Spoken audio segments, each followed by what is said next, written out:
Hello అండి. మనుషుల కంటే చిన్నవైన ఈ జంతువులు కూడా మనుషుల మీద పగబట్టినట్టున్నాయి.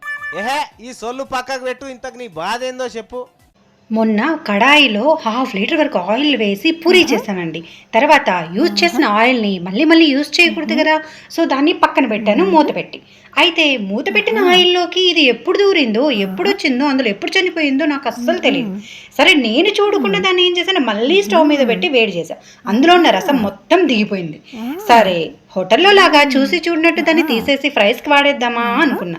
ఈలోపు మా బాబు వచ్చాడు. బాబుని అడిగితే, వద్దు మమ్మీ రోజులు బాగాలేదు, అసలే చూసి చూసి బొద్దింక పడిన ఆయిల్ వాడేస్తావా అన్నాడు. సరే అని హాఫ్ లీటర్ ఆయిల్ని కింద పోయాల్సి వచ్చింది. దీన్ని బట్టి నాకు రెండు విషయాలు అర్థమైంది. ఎప్పుడైనా మనం బయట వెళ్ళి తినాలి అన్నప్పుడు ఈ విషయాన్ని ఆలోచించాలి. ఇంత చిన్న ఇంట్లో, ఇంత నీట్గా ఉన్న ఇంట్లో చిన్ని బొద్దింక పడినప్పుడు అంత పెద్ద హోటల్స్లో ఎంత పెద్ద బొద్దింక పడి ఉంటుందో. ఇంకా నెంబర్ 2, ఆయిల్ని యూజ్ చేశాక దాన్ని చక్కగా కడాయిలోనో ఎక్కడ ఓపెన్ ప్లేస్లో కాకుండా క్లోజ్డ్ బౌల్లో క్లోజ్ చేసి ఉంచాలి. బొద్దింకే కదా, చిన్నది కదా, ఏం చేస్తుంది అని అనుకోకుండా దాన్ని కనిపించినట్టు చంపేయాలి.